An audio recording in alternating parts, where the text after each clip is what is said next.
meus queridos irmãos, minhas irmãs. É com alegria que eu cumprimento a todos e no enorme prazer de poder abrir a palavra de Deus mais uma vez e hoje estudarmos a penúltima lição desse trimestre. Eu gostaria de convidá-los para uma palavra de oração. Senhor Deus, primeiramente queremos expressar nossa gratidão a Ti por mais esse privilégio em nossas vidas, de abrir a Tua Palavra, poder estudá-la e compartilhá-la com o mundo ao nosso redor. Perdoe nossas faltas e pecados, Senhor. Santifica-nos na Tua Palavra, porque a Tua Palavra é verdade. E conduza-nos sob Teus cuidados na missão que Tu nos tens confiado. É o que Te pedimos agradecidos em nome de Jesus. Amém. O tema de hoje, o Evangelho e a Igreja. Um tema muito curioso, extremamente apropriado para os filhos de Deus, para os servos de Deus, que vivem neste velho mundo. O verso principal, Gálatas 6:10, diz o seguinte: por isso, enquanto tiverdes oportunidade, façamos o bem a todos, mas principalmente aos da fé. Meus irmãos, minhas irmãs, essa prioridade que Paulo determinou aqui, ele tem um gostinho especial. Tem algo muito especial nessa mensagem. Se nós lembrarmos orientações semelhantes que o próprio Cristo deu aos 12 apóstolos, que se estende a mim e a você, lá em Mateus 19, 29 e no capítulo 10, verso 37, ele mostra que tem um tesouro muito especial, uma recompensa muito especial para aqueles que realmente priorizam os da fé. Aqueles que priorizam as coisas do reino, que procuram em primeiro lugar as coisas do reino. É algo muito especial.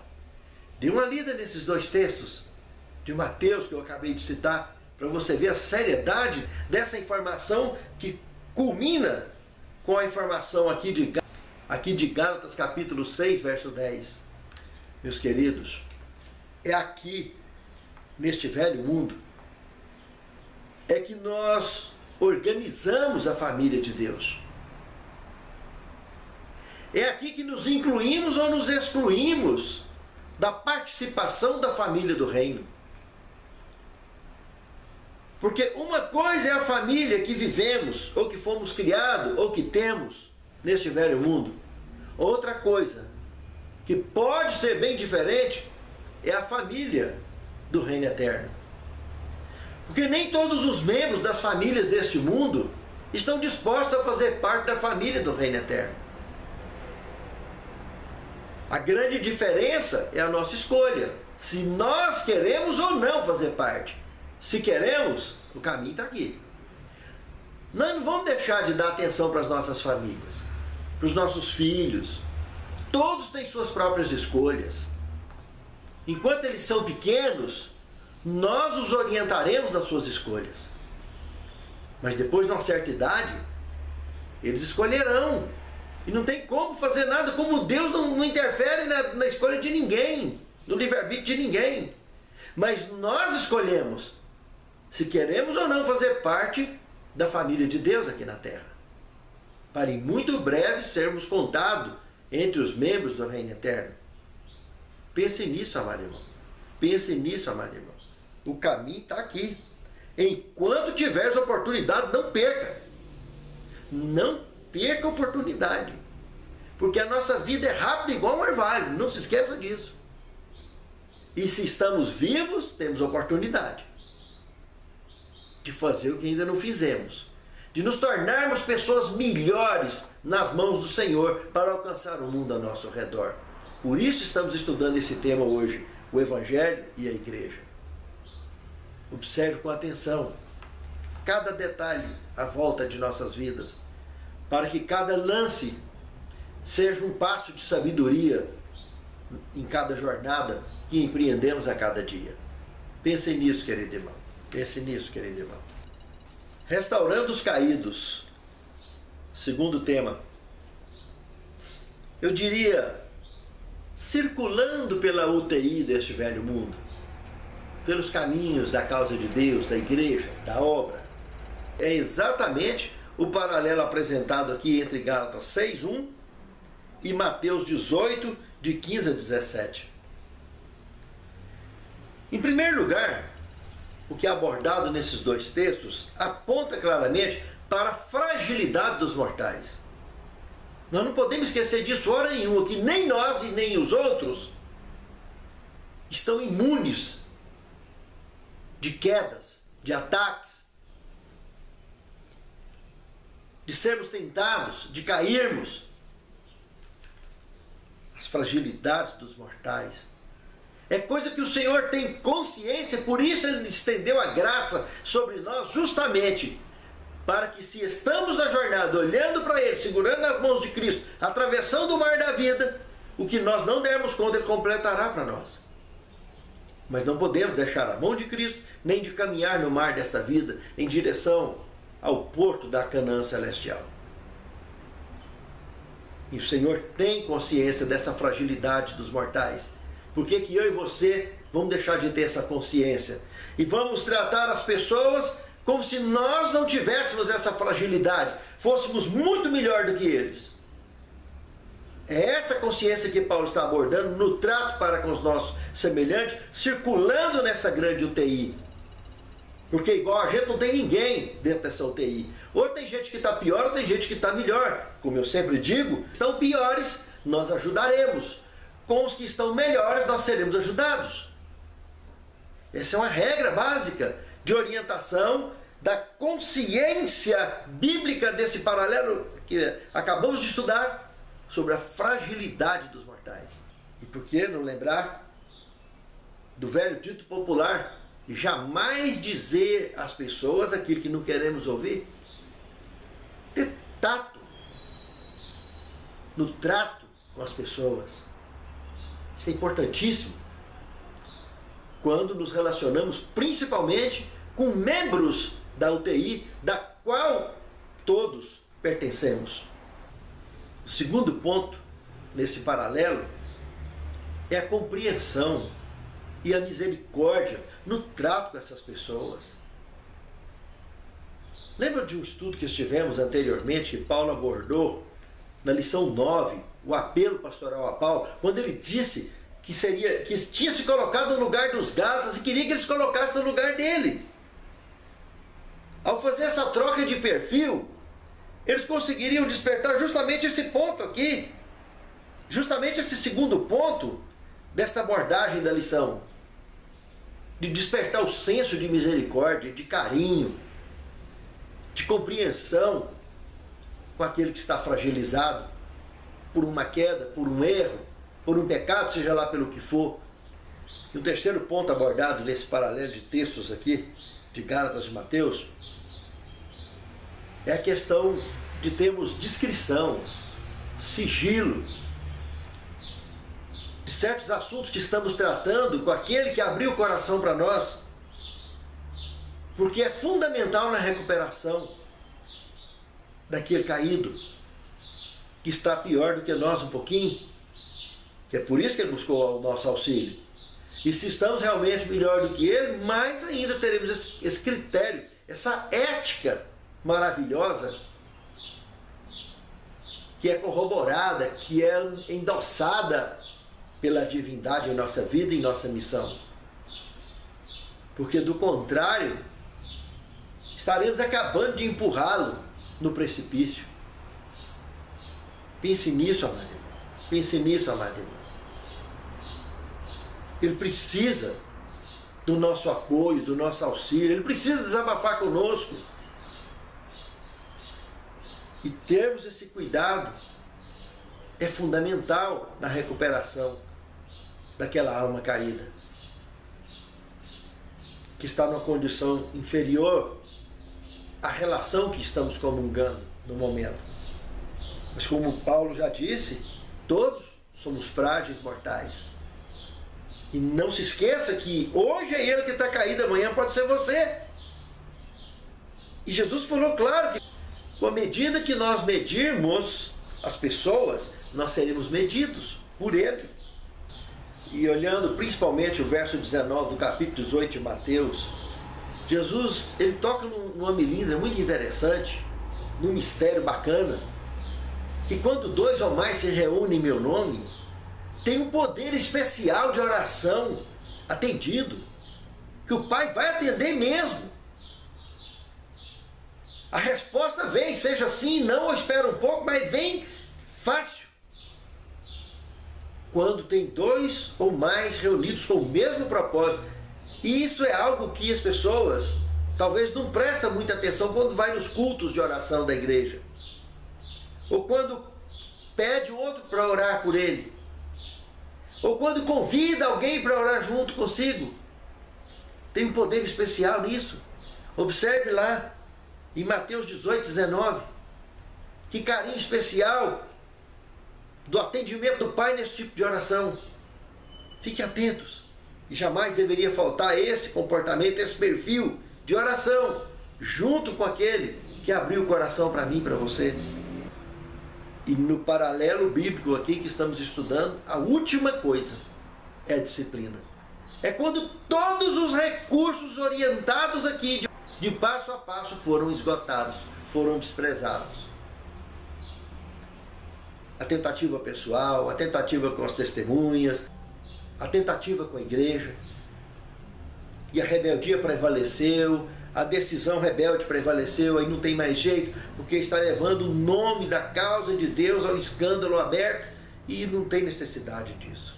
Aí, infelizmente, é a disciplina, mas com amor, com carinho, e nunca descuidar daquela alma, daquela ovelha perdida, porque o Senhor morreu por ela também, e fazer de tudo para que ela venha, que ela retorne aos braços do Senhor. O terceiro tema, cuidado com a tentação. Apresenta aqui, 2 Samuel 12, 7, quando o profeta Natã disse para Davi: tu és homem, tu és um mortal, você não é Deus, você não é a divindade. Abra o olho, hein? Orar sem cessar, vigiar e orar. Por onde estamos, por onde passamos, é o fundamento da sabedoria que nos leva a decisões sérias e seguras. Isso é o mesmo que Paulo estava tentando mostrar aqui em Gálatas, capítulo 6, verso 1, mostrando aos Gálatas esses conselhos que Natã já tinha apresentado aqui. Paulo era conhecedor desses escritos e estava nos seus lábios apresentando isso aos Gálatas, mostrando que quem está em pé hoje pode não estar amanhã, mostrando que nós temos que dar graças a Deus se fecharmos um dia, mais um dia em nossa vida de pé e não caído, e o cuidado e o zelo que deveríamos ter uns pelos outros, que é todo esse contexto evangelístico do envolvimento da família de Deus na terra, da família que um dia vai fazer parte do reino eterno, que pelo menos decidiu estar por aqui, ainda que seja tropeçando, caindo, capengando, mas pelo menos está aqui. E vamos trabalhar para a honra e glória de Deus, para que todos fiquem bem, e quando Jesus chegar, todos possam ser arrebatados aos céus, seja transladados vivos ou através da ressurreição em Cristo. Porque aqueles que já decidiram, membros de outras famílias, a continuarem pelo mundanismo afora, o máximo que podemos fazer é orar por eles, tratá-los bem. Mas não tem muito o que fazer, porque nem o Senhor interfere na conduta e escolha deles. Agora, esses que estão, ainda que seja capengando dentro da igreja, esses nós podemos fazer alguma coisa, porque eles estão dentro da UTI, não estão vagando pelo hospital afora, se contaminando mais ou contaminando outros. Os que têm consciência do pecado, vêm para a UTI. Não vai deixar a UTI para nada. Porque ele está ciente que lá tem gente ou pior do que ele ou melhor do que ele. E ter essa consciência nos amadurece na fé e nos dá o caminho seguro para trilharmos rumo ao céu. Confiaremos na direção do Senhor, na vontade dele para com a nossa jornada. E saberemos, pela graça de Deus, conheceremos os marcos de nossa fé colocados pelo Senhor para nos mostrar que estamos no caminho certo. Jamais nos perderemos, justamente porque priorizamos as coisas do reino. Outro texto feliz que foi colocado aqui, para esse paralelo, foi 1 Coríntios capítulo 10. Esse capítulo, Paulo está tratando do antigo Israel e tirando lá exemplos vivos da relação daquele povo com Deus, tirando exemplo para os dias dele e que deve seguramente ser transportado para os nossos dias, os exemplos vivos. Lembremos-nos de que lá tinha um personagem chamado Moisés, que morreu e ressuscitou e vive no reino eterno, que ele rompeu todas as dificuldades e barreiras dos mortais desse mundo, auxiliados por Deus, e conseguiu, pela graça de Deus, ser restaurado, ressuscitado, e mora no reino eterno. Teve, inclusive, depois de 1500 anos que viveu com o antigo Israel, teve aqui visitando o próprio Filho de Deus, lá no Monte Tabor, junto com Elias, outro companheiro que teria vivido 500 anos depois dele. Mas o exemplo que ficou apresentado da relação daquele povo com Deus, que exemplifica a relação do povo de Deus com toda a história dos mortais, em que nós conhecemos, relatado nas Escrituras Sagradas, leia aquilo ali, que é uma reflexão muito interessante. O primeiro ponto que eu destacaria aqui, na leitura entre o verso 10 e o verso 12 do capítulo 10 de 1 Coríntios, seria o seguinte: são exemplos importantíssimos para a nossa salvação, porque ali está dizendo que os que não aproveitavam as oportunidades da boa relação com Deus eram entregues ao exterminador. Meus amados, se nós estamos vivos, é porque temos oportunidade. Se morremos, ou é porque já cumprimos com a missão e já descansamos, ou porque não tem mais jeito. Aí entra o exterminador na questão.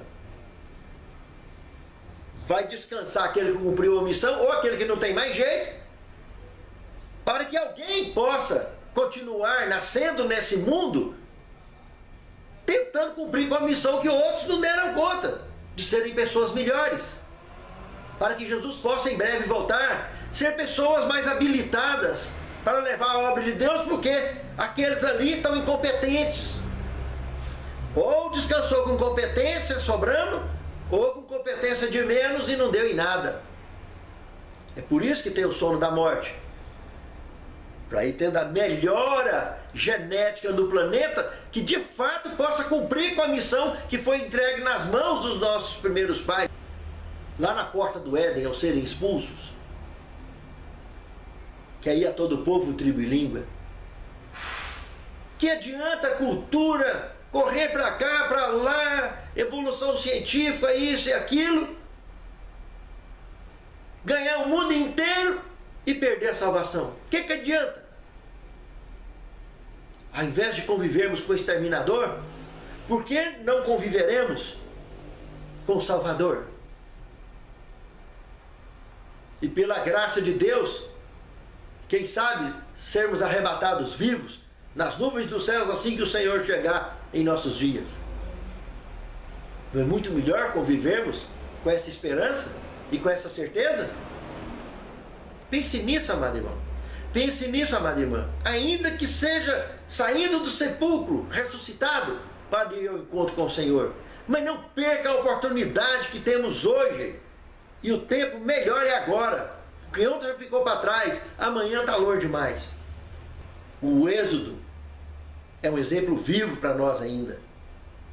Refletir nesse texto de 1 Coríntios capítulo 10 é importantíssimo.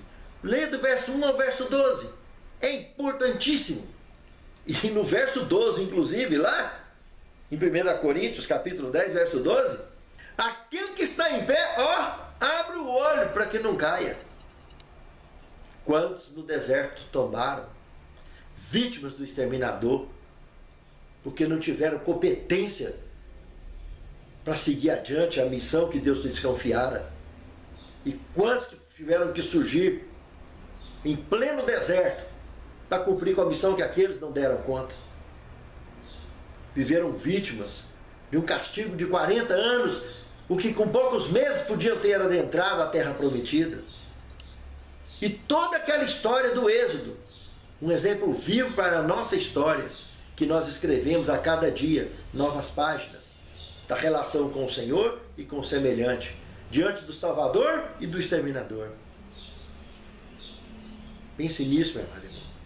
Não esqueçamos que o Senhor está administrando essa situação. Ou você descansa no Senhor, ou cumpre a missão no Senhor, ou infelizmente não sobrará outra coisa a não ser a perdição, ser vítima do anjo exterminador. Fique atentos, querido irmão. Esse assunto é gravíssimo. Quarto tema, levando as cargas uns dos outros.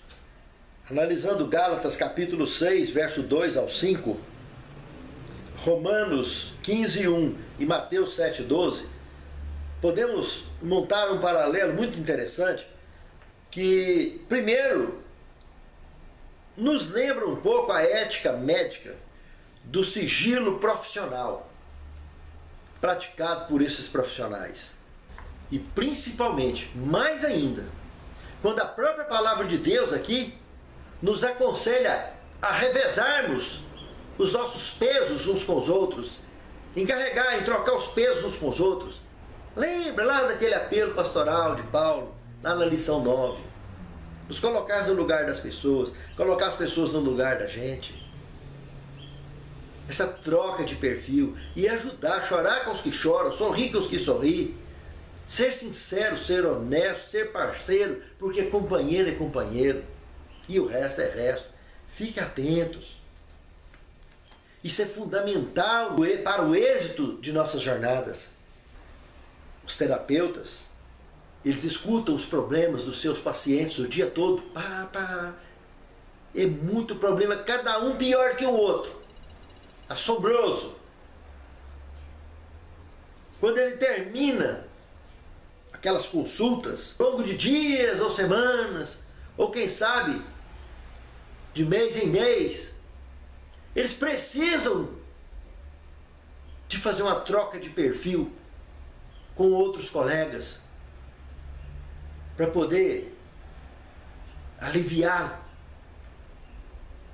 retomarem, descansarem, descarregarem, para que não se contamine com os problemas dos outros.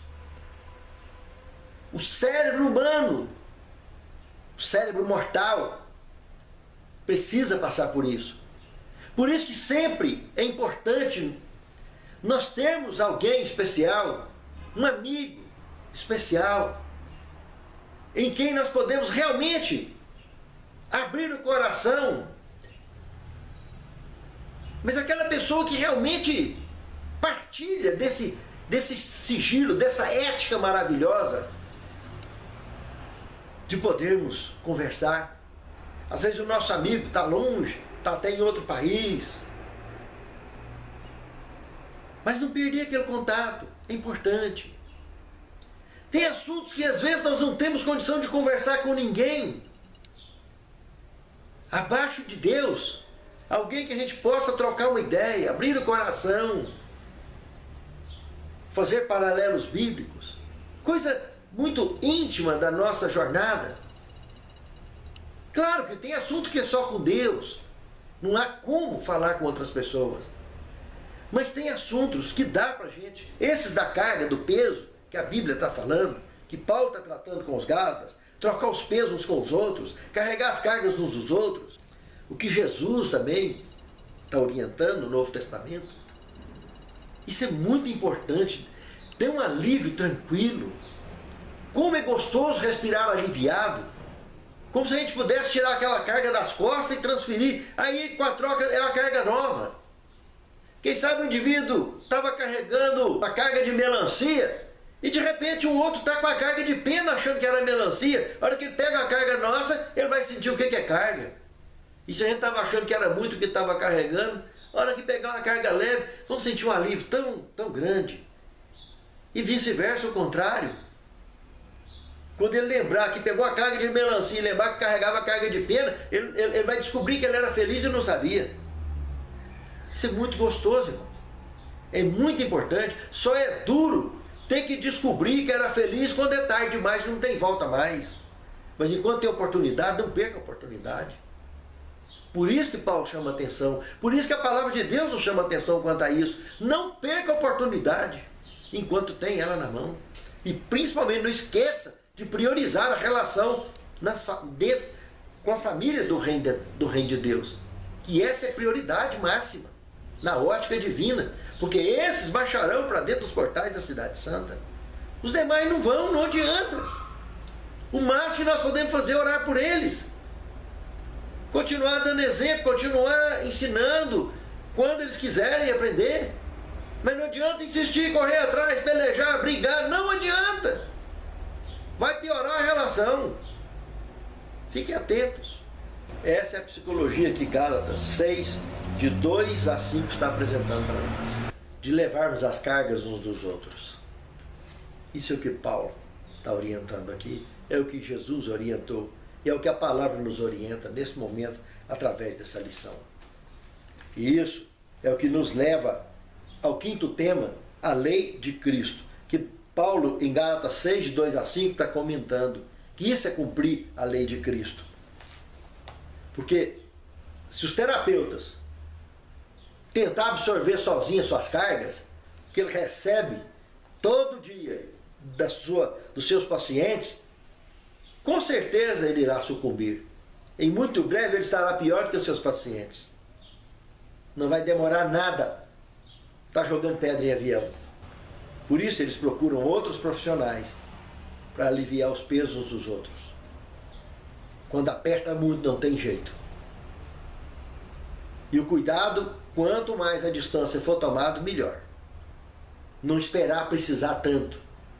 Se a gente já tem esses membros, esses irmãos, nós podemos contar com essa amizade íntima, uma amizade ética, uma confiança absoluta. É muito gostoso. Porque nós podemos renovar as baterias e seguir com normalidade nas nossas jornadas. Se busca o apoio necessário, nós teremos condição de prosseguir na jornada com êxito, com suporte, com segurança. Nós estamos falando do terapeuta, né? E os crentes. Essa regra de carregarmos as cargas dos outros é fundamental para nos mantermos de pé no dia a dia e seguirmos rumo à vitória. É indispensável.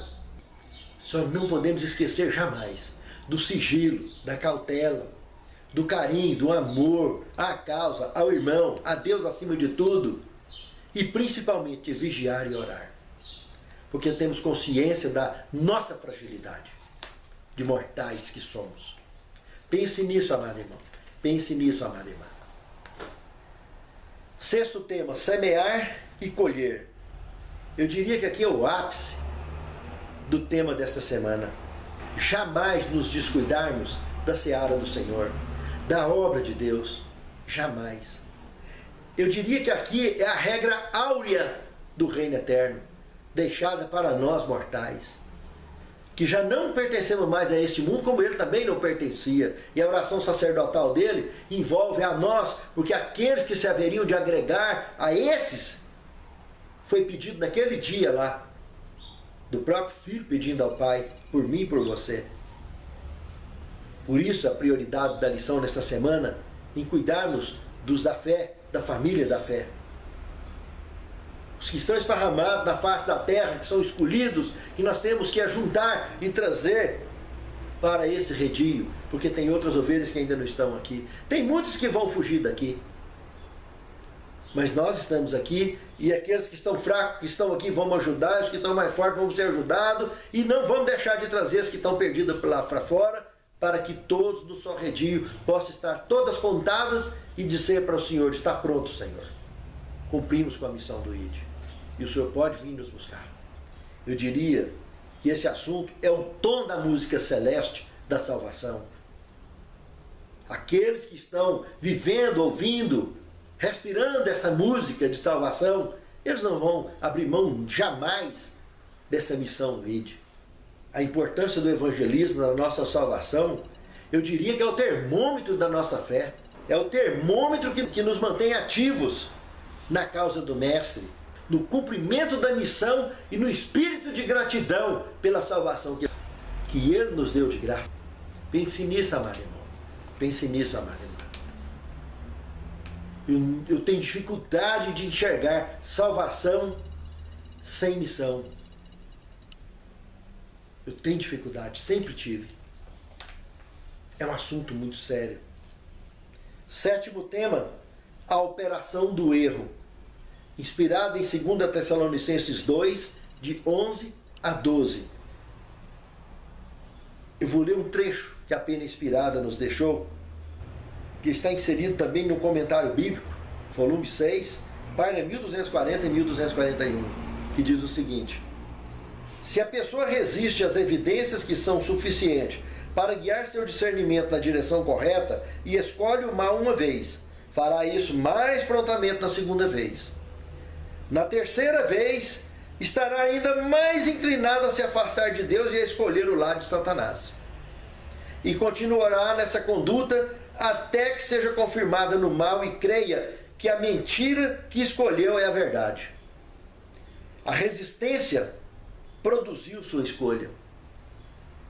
Lá em 2 Tessalonicenses 2, 11 e 12, lá tem uma profecia que também é escatológica, que Deus enviará a operação do erro para aqueles que estarão nos perseguindo mais tarde, para que eles acreditem na mentira deles e se perca de vez. Mas essa operação do erro pode estar acontecendo a qualquer momento nas nossas vidas, por nossa insistência de rebelarmos contra o Senhor, contra a palavra de Deus, nos rebelarmos contra a causa de Deus, nos rebelarmos contra a nossa vida. Isso é operação do erro. Quando não tem mais jeito, infelizmente, somos entregues à mentira. E quem é o pai da mentira? Satanás. E infelizmente, nós, lamentavelmente, seremos destruídos, perderemos a salvação. A verdade, ela é dura, mas machuca só na hora. Pense nisso, meu amado irmão. Pense nisso, minha amada irmã. Santo Deus, nos dê poder, Senhor, para jamais rejeitarmos a Tua palavra, seja escrita, seja ela viva em nossos corações. Conduza a nossa vida, os nossos passos, na direção de convivermos com os nossos irmãos, com a nossa família do Reino de Deus aqui na terra, de forma a realmente nos prepararmos todos juntos para sermos contados entre os escolhidos. E que os membros de nossas famílias possam ter a nossa influência, a influência do Teu Santo Espírito que tem agido em nós, para que, como nós também, possamos todos juntos caminharmos nessa mesma direção, rumo à Canaã Celestial. É o que te pedimos agradecidos, em nome de Jesus. Deus me levar para o reino dos céus, na coroa eu estrelas terei.